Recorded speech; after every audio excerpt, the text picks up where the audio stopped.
Out here in the backwoods, there are no streetlights, no neighbors to call, and no one coming if you scream. Every week, we bring you real stories of isolation, terror, and survival. Tales from hunters, hikers, farmers, and drifters who saw something they were never meant to see. So if you like your horror raw, quiet, and all too real, you're real in the right place. Hit that like button like it owes you money, and subscribe for weekly true horror from the forgotten parts of the world. Let's get into tonight's terrifying tale.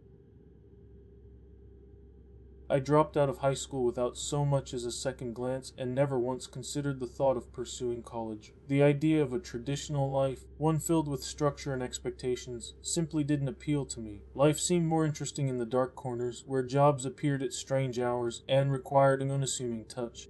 I became an expert in the unnoticed, the subtle art of slipping in and out of people's lives unnoticed.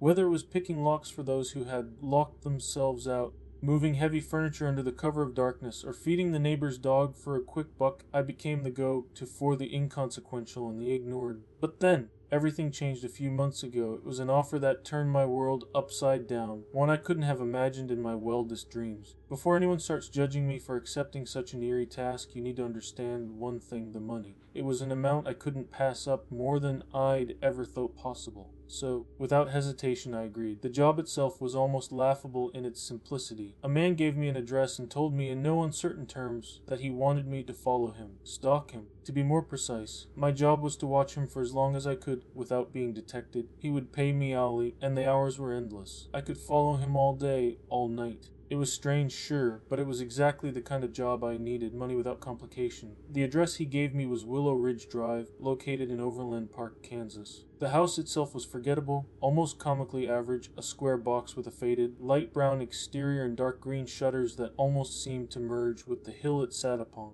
The backyard was fenced, a detail that caught my attention for reasons I couldn't quite articulate. I briefly entertained the idea of playing with him, letting him know he was paying someone to watch him, the ultimate mind game. But I had no idea that this simple task would soon spiral into something far darker than I could have ever anticipated.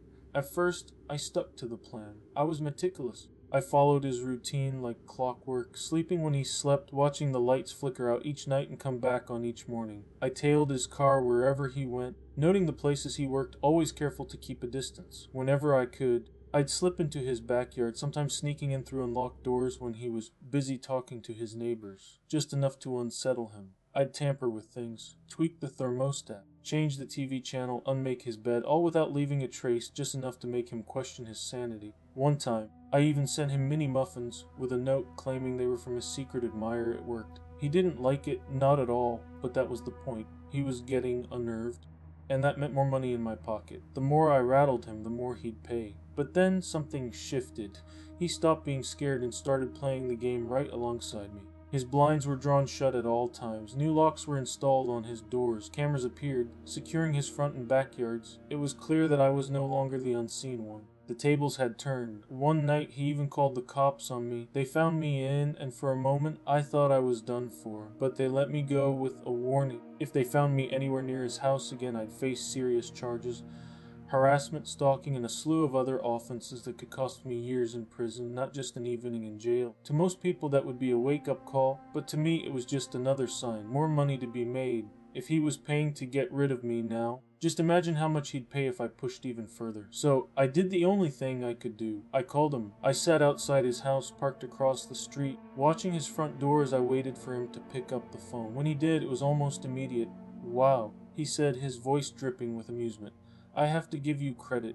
You're good. You're practically invisible. But it excites me to know you're always there, always watching. It makes things interesting." I paused, glancing over my shoulder. "Wheat. Are you in your car?" "Oh yeah," he chuckled, sending a shiver through me. "You should know that already, buddy." My heart skipped a beat as my gaze landed on the rearview mirror. The house across the street, once completely dark, now had a car parked in the driveway, its engine running. I froze. The realization hit me like a truck and panic spread through my veins. The moment I pulled away, the flashing lights of police cars illuminated my rearview mirror. Sirens blared as they closed in on me. Even now, as I sit in this cold, sterile cell, the sound of metal bars clanging behind me, I can't help but question everything that led me here. Did he set me up from the beginning? Was this entire thing a trap? From the very first phone call to the last chase down Willow Ridge Drive. And why did I keep going? Why didn't I stop when it was clear something was wrong? If you're ever tempted to step into the shadows for a quick fix, some offers are too dangerous to accept. Some games are better left unplayed.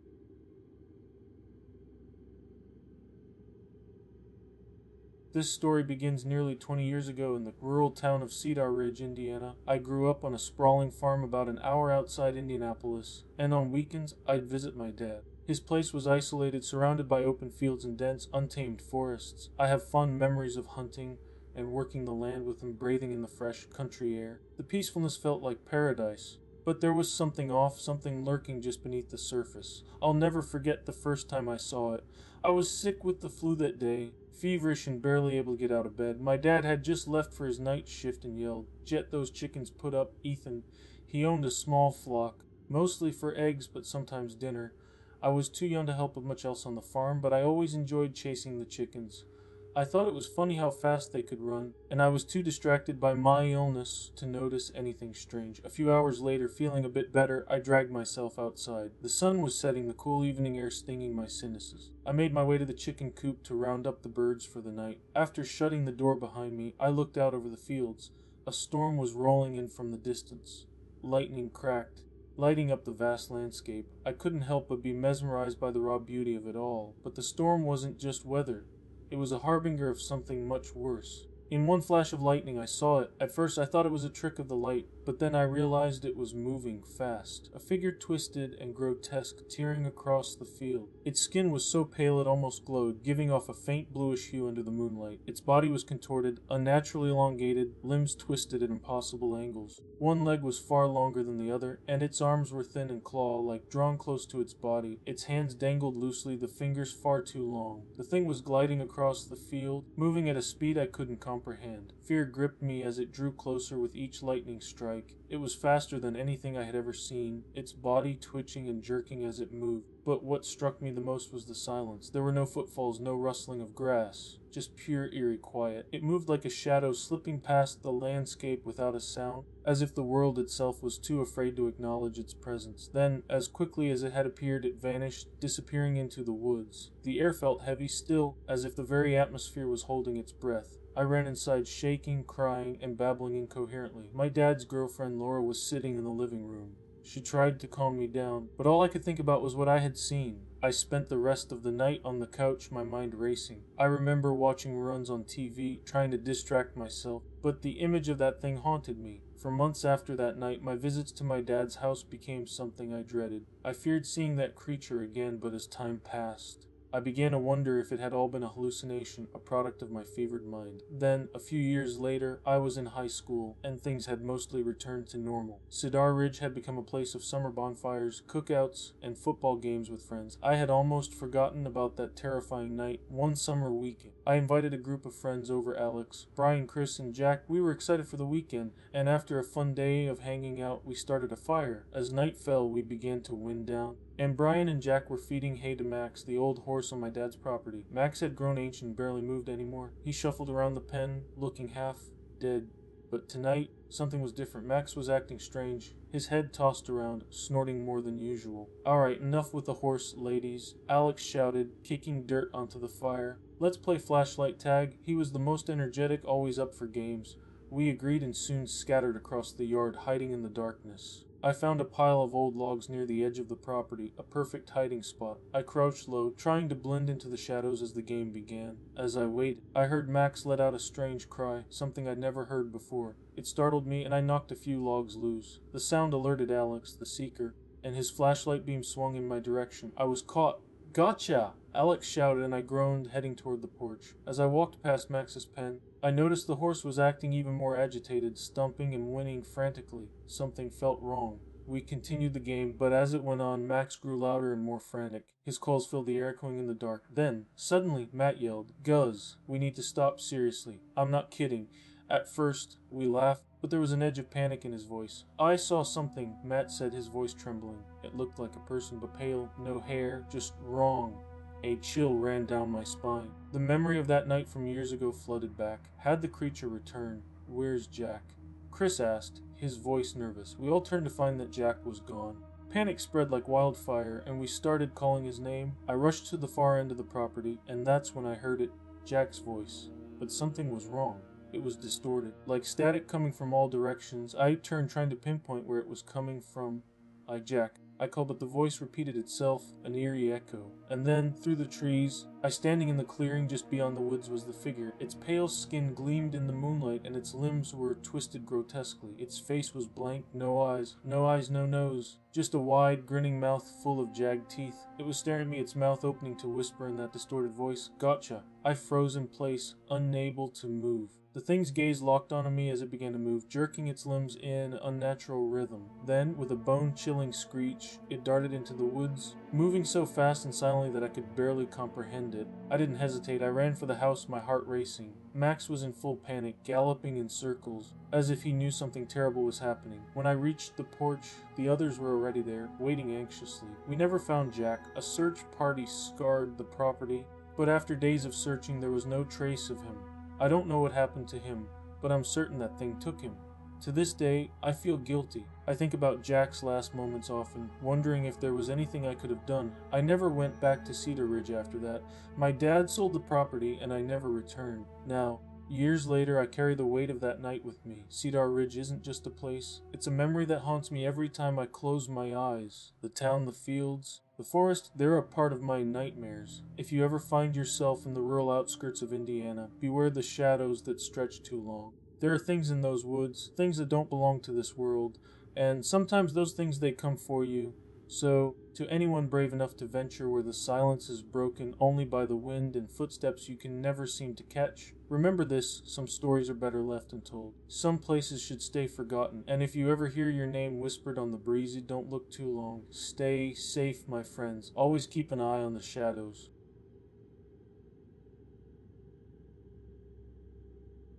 I had a privileged upbringing, getting community private school and help for cleaning. Our neighborhood gave off a feeling of superiority, almost looking down on others. So, when I smiled at the valet at a golf club one evening, something must have clicked in his mind. I was about 15 when my family, parents' older brother, and I were invited to dinner at a golf club about 30 minutes away. There was valet parking, which was common for places like that. Since it was raining, my mom didn't want to walk far, so we pulled up and let the valet park our car. In a good mood, I smiled and thanked him when he took the keys from my dad. Dinner came and went, and everything seemed normal for the next week. We got our car back without incident, and nothing seemed out of the ordinary. A few days later, my best friend threw a birthday party. It was going to be my first real party with boys and no parents around. As the night went on, people had a few drinks, and couples started pairing off, myself included. The next morning, I planned to stay at my friend's place to recover from a headache, but my mom called me home earlier than expected. She had received a Facebook message from a throwaway account. The message claimed I had attended a party with alcohol and inappropriate behavior, warning her to keep an eye on me. The message was strange, but what made it unsettling was that it included my full name, first, middle, and last. Even though it seemed odd, my mom grounded me and asked me to babysit for the neighbors. Instead of enjoying my weekend, I spent Friday night looking after their kids. It wasn't too bad. The kids were well behaved, and I had some peace and quiet until midnight when my dad was picking me up. From a young age, I was taught not to answer doors when I was home alone. So when I heard a knock around 9:30 p.m., I didn't answer. I moved away from the door, hoping they'd leave. But then another knock, this time at the back glass door. I was scared, grabbed the house phone, ran upstairs, woke the older girl, and rushed her into her younger brother's room. I locked the door, pushed a dresser in front of it, and called my mom. She immediately contacted the rest of the family, who rushed home. The house showed no signs of forced entry, but there were footprints outside. The police couldn't do much, and I decided I wouldn't babysit again after that. A few months passed without incident. I had entered high school, and although I wasn't perfect, my mom remained unaware of my behavior. Then, another message came from a different account, but the same sender. It accused me of drinking, hanging out with boys, and even doing drugs, none of which were true. I denied everything to my mom, and she believed me. But this time, she reported it to the police, concerned that someone was watching me. I was grounded again. A few days later, my family went out to dinner, locking the house as usual. When we returned, we found the front door slightly ajar. We were terrified and immediately called the police. They searched the house and reassured us that no one was inside, but when we checked my room, it had been completely ransacked. I started crying. I don't know why. Maybe it was the creepy messages, the babysitting incident, and now the break-in. Items were missing, including my school ID. A photo of my boyfriend, my laptop, and even a hidden bottle of alcohol. The most unsettling thing, a bra I had bought just days earlier, something I'd bought to impress my boyfriend, was gone. I had to explain all this to my mom and the police. At that point, I didn't care about being embarrassed. I was scared. The police took our situation seriously. They moved us to a friend's house in unmarked cars because it seemed like someone was following me. They assured us that if anything strange happened again, someone would always be available. Things calmed down for a while. I was paranoid, avoiding being alone and always having someone with me. Then everything started again. My boyfriend called me one night, saying someone had followed him while he was shopping. I gave a description to the police, hoping we could identify the person. It seemed like he was now stalking him too. Our families were close, so we had dinner together, and afterward my brother, boyfriend, his sister, and I went for a walk. It was getting dark, and as we neared our street, we stopped and we heard rustling in the bushes. The sound was unmistakable. It could only be a person or a large animal, and there were no large animals around. We quickly turned around and went to a well-lit spot to call the police. We also warned our parents to lock all the doors.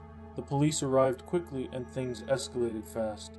As soon as they shone their lights on the house, a man ran out of the bushes. They managed to tackle him and wrestle a knife from his hands. There was a lot of panic, but they arrested him, and we all returned home, though sleep didn't come easily. A few days later, the police informed us about the man's identity. He had worked as a valet at the golf club we had visited. The worst part, he had made a copy of our house key after taking pictures of it from my dad's keyring. When questioned, he confessed that he had followed us home that night, watched us, and decided my parents weren't taking care of me. He had sent the strange messages, spied on me while I babysat, and broken into my room to take anything he thought I might use for something bad. His end goal was to hurt my boyfriend and my parents. I think he's in a mental institution now, but I can't be sure. That experience left me with years of paranoia, and we ended up moving across state lines soon after. We never used valet services again.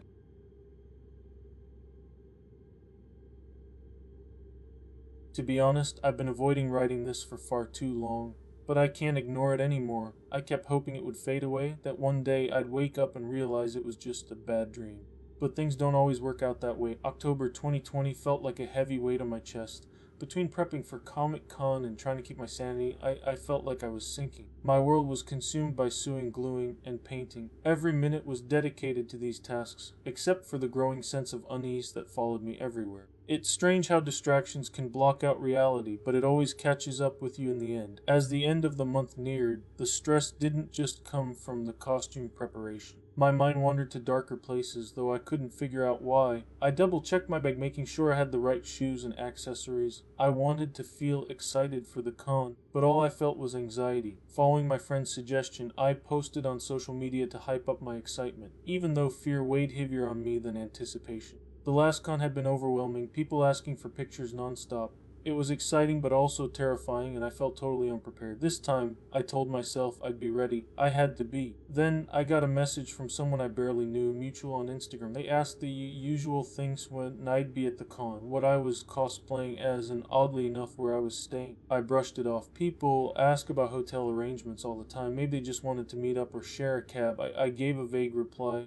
A few stops on the train. The conversation ended with the typical, "See you there." The train ride to the hotel was a blur of excitement and nerves. Despite a mix-up at the hotel and some delays, things were going smoothly. We hauled our suitcases, foam weapons, and costumes through the station and boarded the train. We passed the time scrolling through TikTok and Instagram. About halfway through the ride, I got another message from that same mutual.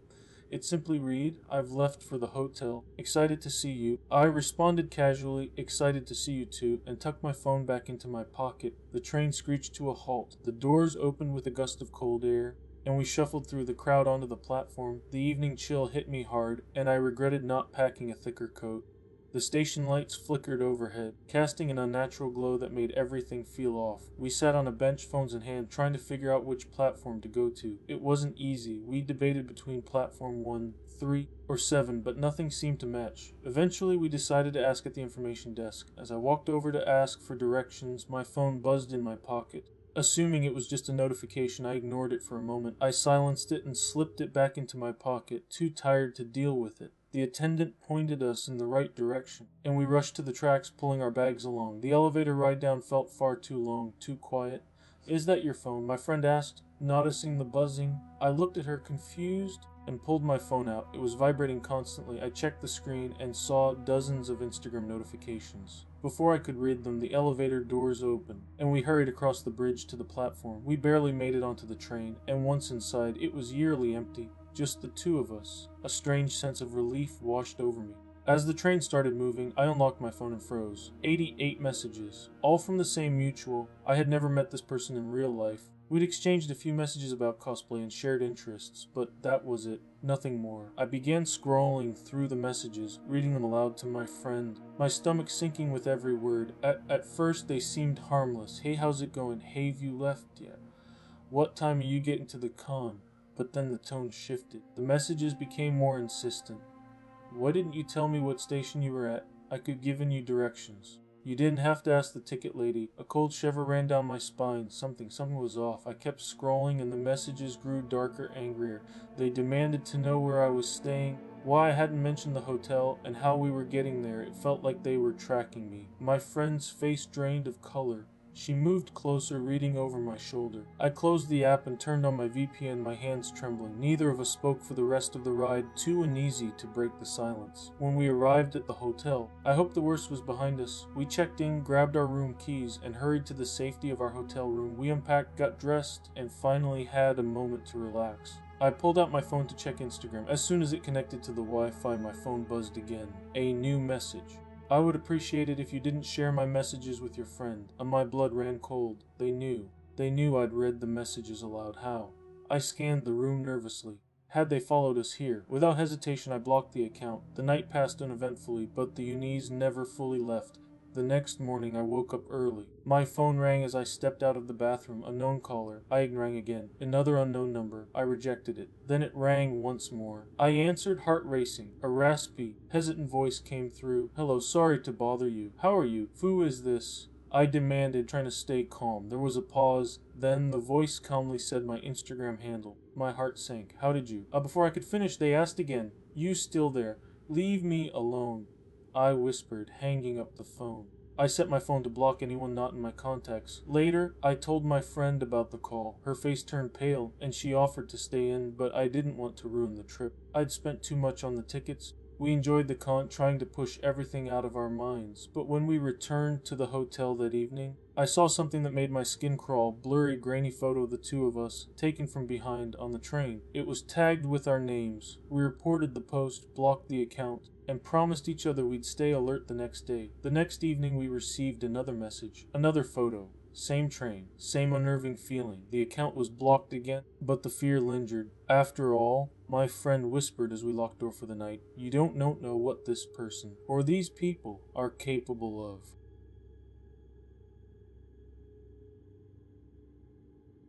Something happened recently that has left me feeling uneasy and a little anxious about going back to work. I can't quite put my finger on it, but I know something isn't right. Let me start from the beginning. I'm a 25-year-old female massage therapist with 5 years of experience. When I was in school, I was warned that, due to my age and gender, I might face uncomfortable situations in the workplace. Sure enough, about 6 months into my career, I had my first unsettling encounter, and it's been happening ever since. I've had clients making inappropriate comments and requests, and others behaving strangely during sessions. When things went too far, I would end the session early and not see them again. But there's one client who still stands out in my mind. 2 years ago, I started working at a well-known spa downtown. My boss was very focused on making sure we brought in returning clients, often tying commissions to it. To meet this expectation, I worked hard to be friendly and approachable, quickly becoming one of the top therapists. One day, a new client came in. We had a normal session, and he seemed like a decent guy. He even said, "I feel like I have a very deep connection with you." I thought it was a little strange, but I brushed it off. He said he wanted to come back regularly, and I agreed that could be beneficial. The next week, he came in again and seemed even more talkative, sharing details about his family. He showed me a picture of his wife who looked oddly familiar. He mentioned, "Everyone in town knows my wife." At the time, I thought maybe I had seen her around.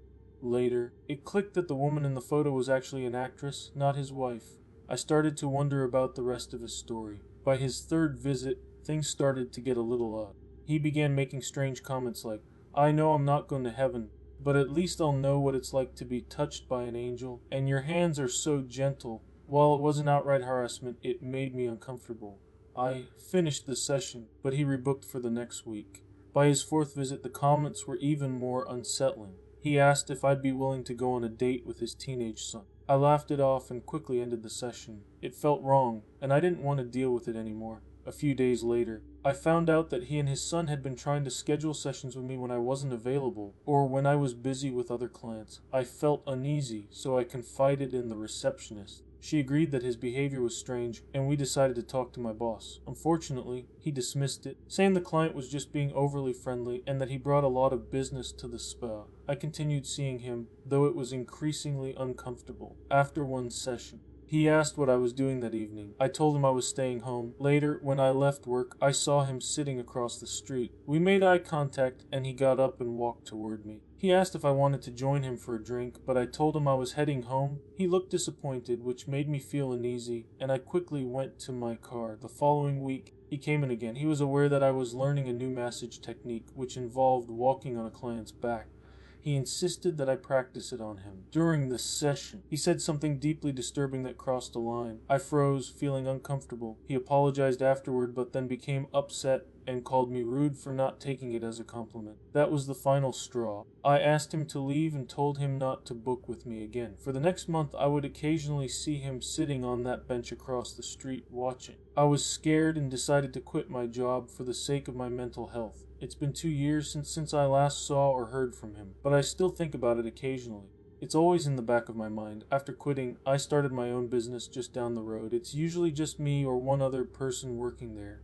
Today, a client came in and casually asked, "Hey, do you know Stalker's name?" My heart sank. "Yes, why?" He replied, "He talks about you all the time. He's the one who told me to come see you and that you work here." How does he know where I am? I haven't heard from him in 2 years, yet somehow he's still talking about me. I stayed calm and finished the session, but I locked up right after. The unsettling feeling is back. He knows where I work, and he's still talking about me. I don't know when I'll see him again, but I have a sinking feeling that it's only a matter of time.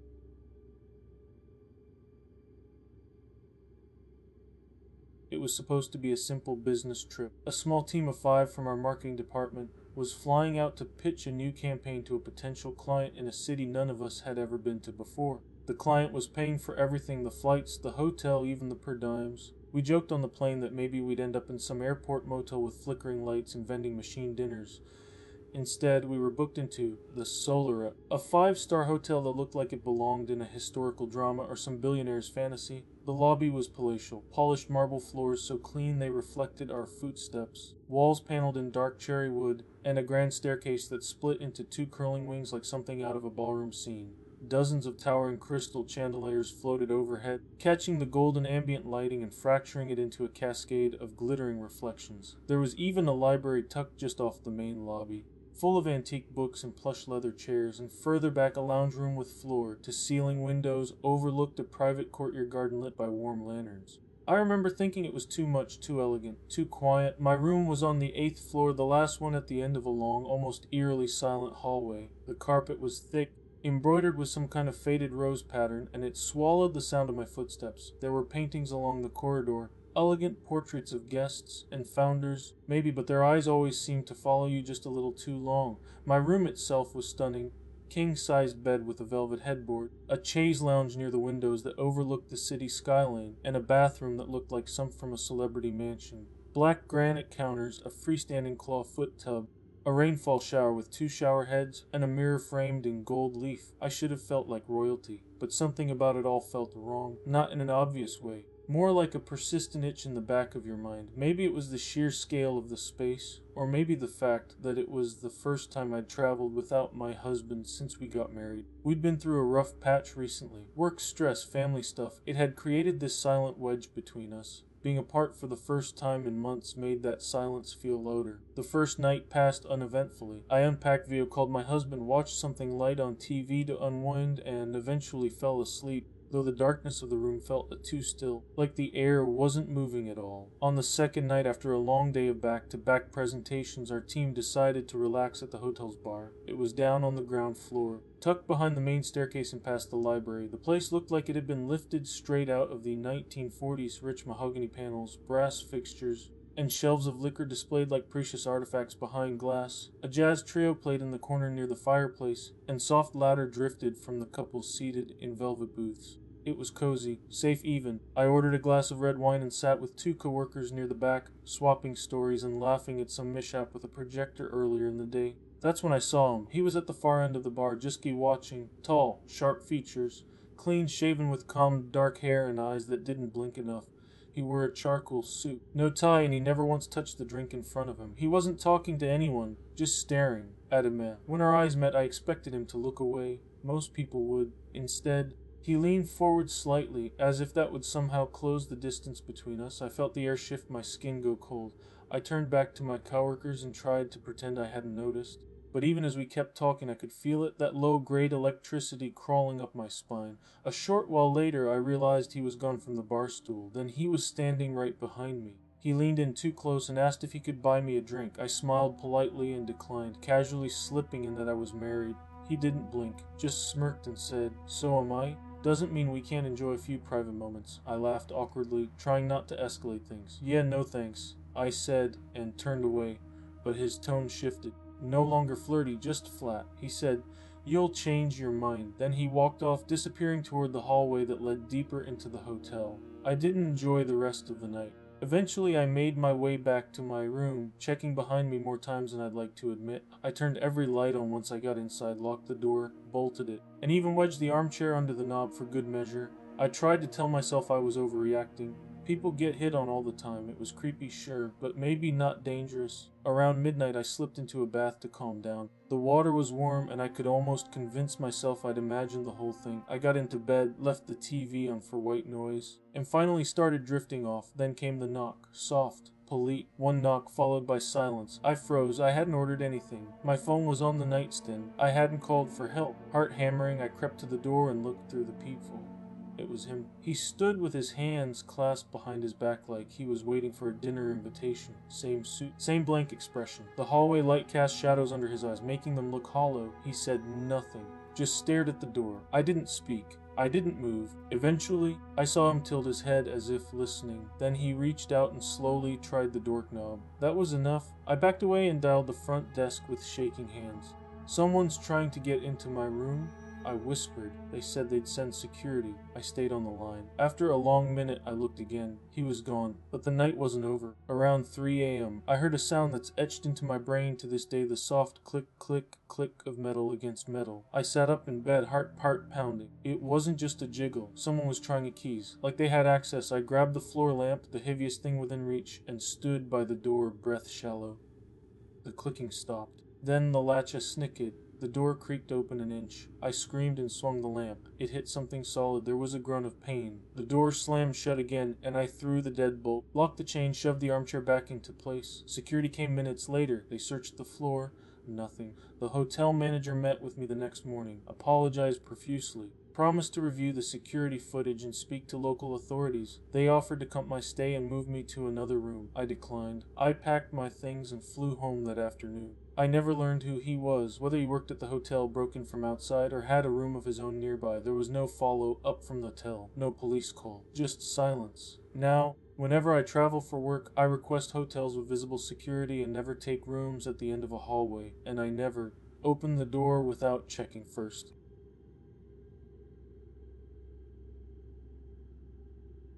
It starts with an overwhelming sense of disorientation, a feeling that I'm both here and not here at the same time. I'm standing in the middle of Route 66, a place I know well, yet somehow unfamiliar in this moment. It's as though my feet are rooted in two different spaces, my mind caught between reality and something else, something darker. The moonlight shines down from above, casting an ethereal glow on everything. The night air is crisp, cool, and strangely soothing, yet there's an uncanny stillness to it. The world around me is quiet, too quiet. I can hear nothing except the faint rustling of leaves in the distance, and yet I know something isn't right. I'm caught in this moment, in this surreal piece, as if time has frozen just long enough to make me question everything. But then this happened. I realize I'm standing in two places at once. The familiar stretch of Route 66 on one side, the steep incline leading to the water, the scattered houses on the other side, familiar but wrong. I feel as though I'm in a place I shouldn't be, watching as the landscape shifts and morphs and wastes in ways that shouldn't be possible. My mind grasps at the edges of reality, but it's slipping through my fingers like sand. The moonlight above offers a strange comfort, but it feels deceptive, like a facade hiding something deeper. In the distance, the dark silhouette of my grandma's house stands, its familiar outline now warped by the bizarre nature of the dream. I feel the pull of that house, yet I can't reach it. Something is blocking me from returning, and I can't shake the feeling that I'm not supposed to be there, even though everything feels so familiar. But then this happened. I try to walk toward the house, but something isn't right. The closer I get, the more distorted the surroundings become. The field behind the two red buildings, a place I've wandered many times, now feels ominous, as if the land itself is holding me back. The trees in the fields seem to stretch unnaturally far, their outlines sharp in the moonlight, but distant, almost unreachable. I try to move faster, to get to the door, but the house feels farther away with each step. It's as though the distance between us is growing, as if it's rejecting me. But then, I finally reach the door, only to find it locked. I try the handle desperately, a sense of urgency rising in me. Inside, my grandma should be waiting for me. I can hear her faintly in my mind, but I can't reach her. I'm locked out of a place that should be mine, and the surreal sensation deepens. I feel like I'm locked out of my own past, my own memories. The urge to get inside intensifies. I need to find her, to confront whatever it is that's waiting for me inside. But as I stand there, pressing my hands against the cold, unyielding door, I realize I'm not just locked out of a house, I'm locked out of my own reality. The world around me seems to flicker and shift as if it's about to collapse, and I feel a wave of panic rising in me, though I can't quite explain why. But then this happened. The figure appears in the distance. At first, I think it's my grandma, but something is wrong. The way she moves is off, unlike anything I've seen before. She's walking with a strange, jerky motion, something completely out of character for her. My grandma, who can barely walk without her walker, is now striding confidently toward me, but her eyes don't seem to recognize me. She's not the woman I know. My heart skips a beat as she approaches. The unsettling feeling that she's not herself deepens when I realize what's happening. She's acting like a different person, like a stranger. Then, without warning, she turns violent, attacking my dad and others in a way that I can't understand. The confusion swells inside me, my mind racing to process what's happening. How could she? How could this person, this figure who should represent comfort and family, be capable of such violence? But then this happened. The feeling of betrayal cuts through me like a knife. My grandmother, the woman I knew, is now unrecognizable, twisted into someone I can't trust. It's as if her entire essence has been consumed by something darker. I can't comprehend what she's done, nor can I understand why. Then my gaze shifts to the field behind the house. It's the same field I've walked through countless times, but now it looks different. The moonlight casts long shadows over the freshly dug trench in the center of the field. There are dirt bikers riding wildly over it, tearing through the soil with reckless abandon. Their presence is jarring. The land, which should be peaceful and untouched, is now a playground for these bikers who show no regard for what's beneath the surface. It feels like they're desecrating something sacred. Something I don't fully understand but can't ignore. The trench seems to grow deeper with each pass, as if the earth itself is being torn apart. The idea of bodies being buried in the field crosses my mind, unsettling and grotesque. The dirt bikers' actions seem to mock whatever dark history this land holds, as though they're oblivious to the secrets it hides. I can't help but feel the weight of something unspoken, something buried, lying just beneath the surface. But then this happened. Everything feels more like a dream. I try to focus on the surreal peace that the moonlight offers, but it feels increasingly empty. The tranquility of the night, the crisp air, the beautiful moon, none of it feels real anymore. It's just a mask.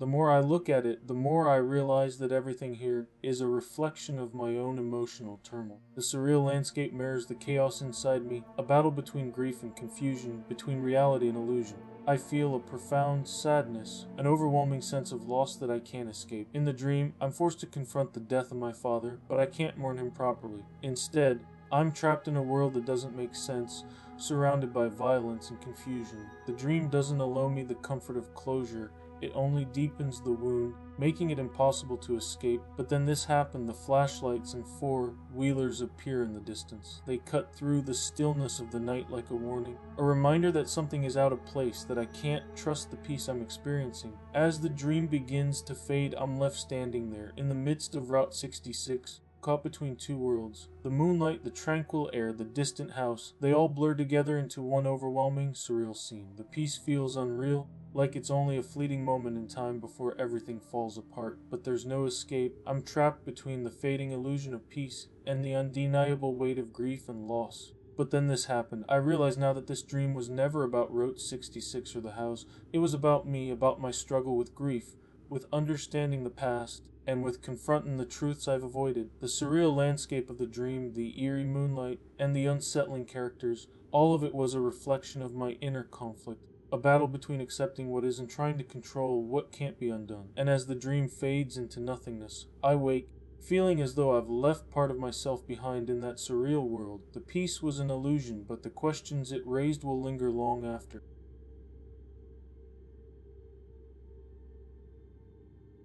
Lately, I've been worried about one of my students, and it's been keeping me up at night. As a teaching assistant, I'm supposed to maintain a professional distance from my students. But there's this one student, Adam, who's been getting under my skin. I've tried to brush it off, but something about him just feels off. Adam's behavior this semester has been strange. He shows up to class only when he feels like it, and he has this knack for charming people around campus. But there's more to it. I've overheard whispers about him hanging out in places where he shouldn't be, engaging in activities that definitely don't align with the student life he's supposed to be leading. What really threw me for a loop was when I found out about his family. Adam comes from old money, wealth that most people can only dream of. I've often wondered if this lifestyle is part of the reason he acts the way he does. It's like he feels invincible, untouchable, above the rules that govern the rest of us. But what really started to worry me happened a few weeks ago. I was asked to cover a class for Professor, and to my surprise, Adam showed up. I hadn't seen him in class in weeks, so I couldn't help but wonder what had changed. He greeted me with that same charm he always has, but there was something different this time. His gaze lingered a little too long, like he was studying me, and it made me feel uncomfortable. Over the next few days, Adam started attending class regularly. But it wasn't just his attendance that was strange, it was the way he acted. He'd sit directly across from me, staring at me with an intensity that was hard to ignore. Then one evening, I arrived early to class, and there he was. But this time, he wasn't sitting in his seat. He was hiding under my desk. I was startled, but what really chilled me was when I confronted him. Adam acted it was nothing, like it was a harmless joke, but the unease I felt was undeniable. He brushed it off too easily. It was more than creepy, it felt like a warning sign. And that's when things started escalating. Over the next week, I started finding roses and strange items left at my apartment. At first, I thought it was some kind of prank, but when the items became more personal, like specific books I had mentioned in class, and a notebook with handwritten notes that mirrored things I had said to Adam in private, I began to suspect the truth. The final straw came one night when Adam made a comment in class that sent a shiver down my spine. He said, "You never told me you liked that song," referencing something I had mentioned in passing days before. His tone was casual, but the way he said it made it clear that he had been paying attention to every detail of my life outside of class. Then, I found a note tucked into my office door, a note with his handwriting. It was a strange mix of admiration and veiled threat. He had been watching me, no doubt about it, and he had been leaving these items, hoping I'd notice. After that night, Adam vanished from class. I haven't seen him since, and I haven't heard anything about him. But I can't shake the feeling that he's still out there somewhere. Professor hasn't mentioned anything about Adam's absence, and I haven't brought it up, but I can't help but wonder, did Adam disappear on his own, or is he still watching? I haven't involved the authorities, but I'm keeping my distance. I just hope I never see his face again.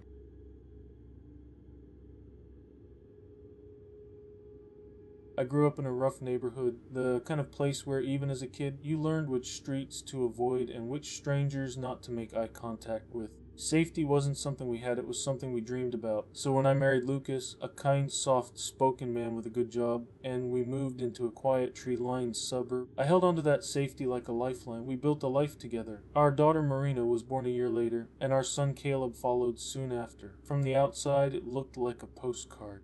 Friendly neighbors, trimmed hedges, block parties in the summer. But no matter how many layers of peace we wrapped around ourselves, I could never shake the feeling that something was off.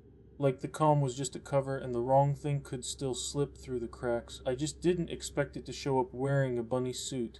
It was a week ago. I was in the kitchen, cutting watermelon for the kids, when I glanced out the window. Across the street, in the middle of a sunlit driveway, stood a man in a bunny costume. Not the fun kind. This one was ragged, dingy fur frayed seams, one floppy ear barely attached. The mask covered his face entirely. He wasn't moving, just standing there. Head tilted up toward the neighbor's second-story window. I called Lucas in. He took one look and said, "That's not normal. Should we say something? He's creeping me out." Lucas guessed maybe it was Derek from across the street playing around for his daughters. But that suit didn't look like something you'd wear for laughs. It looked like something you'd dig out of a nightmare. Lucas called Derek. While they talked, I kept watching the bunny. He didn't move, didn't fidget, just stared. Then Derek's front door flew open. He came charging out, swinging one of his daughter's plastic batons. The bunny turned and ran, fast. "Get a photo," I said. Too late. He was gone. We hoped it was a one-time thing, a bizarre twisted prank. But he came back 2 nights later. Our dog, Winston, lost it, barking like mad. It was one of those thick, quiet summer nights. Lucas was asleep. I wasn't. I never slept well. I peeked out the window. The bunny was outside the fence, still as stone. Watching our dog, I just yelled, "Leave!" Now, he tilted his head up, looked straight at me. I stared back, chest tight. Lucas stirred behind me, half asleep, asking what was going on. "If you're not gone in 10 seconds, I said, "I'm calling the cops, and I won't wait around to see what happens first." But the bunny turned, walked away, silent as ever. We stayed up the rest of the night. Lucas said the police probably wouldn't do much unless the guy did something more. I hated that he was probably right. The next day, Lucas talked to some neighbors. Turns out, we weren't the only ones. Malik down the block saw him too, said the bunny just stood there, watching his wife mow the lawn. Said it made his skin crawl. Things changed after that. People got quiet, locked their doors, watched the street a little more carefully, but the bunny, he was always one step ahead. Then came Friday night. The kids were asleep. Lucas and I were in bed. Everything was still, peaceful, until I heard it, barely a sound, the faintest crack of glass. I sat up, heart pounding. The silence that followed was even worse. Our bedroom door was open just a sliver, like always, in case the kids needed us. And in that narrow slice of hallway darkness there was a face, not closed, not rushing in, just there, half hidden in shadow, pink hood, torn ears, watching us sleep. My breath caught in my throat.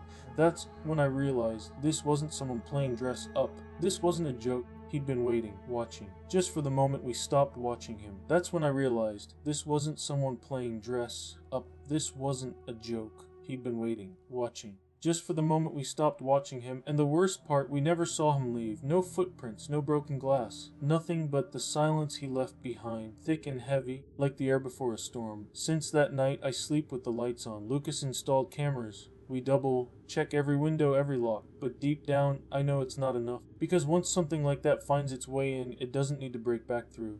It's already part of the house. Part of us? And every quiet night since, I keep asking myself the same question: what happens when he decides to come back inside?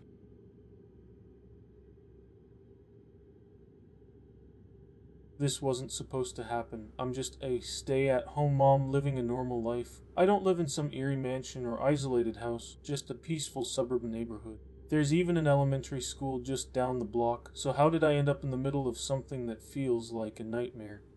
Sorry, I'm still a little shaken up. I haven't had much sleep, to say the least. I've been doing everything I can to stay awake, to stay alert. I have to protect my family from whatever this is. I don't know what it is, but I can't let it get to my kids. Let me back up a bit. As I said, I'm a stay-at-home mom with 2 kids, 4-year-old Noel and 9-year-old Sophie. My husband, Mark, has a steady job, which allowed me to leave my teaching career when Noah was born. Since then, I've focused on being a wife and mom. I love being a mom, but I think a lot of parents can understand what it's like to lose sight of who you were before all of this. My days are spent taking care of the kids, running errands, cooking meals, and dealing with the endless cycle of parenting. After the kids are asleep, I try to keep my marriage strong, spending time with Mark and squeezing in whatever few moments of peace I can. But everything changed when I started going on late night walks. It started when Sophie was about 6 months old. She had finally started sleeping through the night, and I was thrilled to catch up on sleep. But there was some tension between Mark and me, and I just couldn't rest. I kept replaying an argument with my sister in my mind, until I couldn't take it anymore. I grabbed my jacket and stepped outside, needing to clear my head.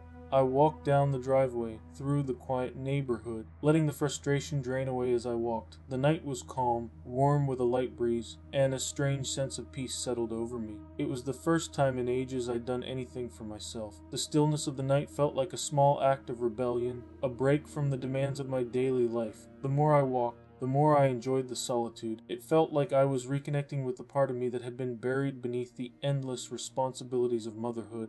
A few nights a week, I would slip out when I couldn't sleep. I didn't tell anyone, and the secrecy of it all felt oddly freeing. For those brief moments, I wasn't a mom or a wife, I was just me. But one night, everything changed. I was walking near the school, lost in thought, when I heard something, a woman humming. I looked up and saw the shadow of a woman sitting on a bench, her long, white hair cascading down her back. At first, she seemed peaceful, but as I got closer, something didn't feel right. Her head was bowed, her hands resting in her lap, and her long fingers looked unnaturally thin. Her dress hung loosely, and she swayed gently as she hummed a soft tune. I tried to brush Ag off, but the closer I got, the more uneasy I felt. I turned around, intent on going back home. But when I looked over my shoulder, the humming stopped. The woman's head was no longer bowed. She was staring directly at me. I froze.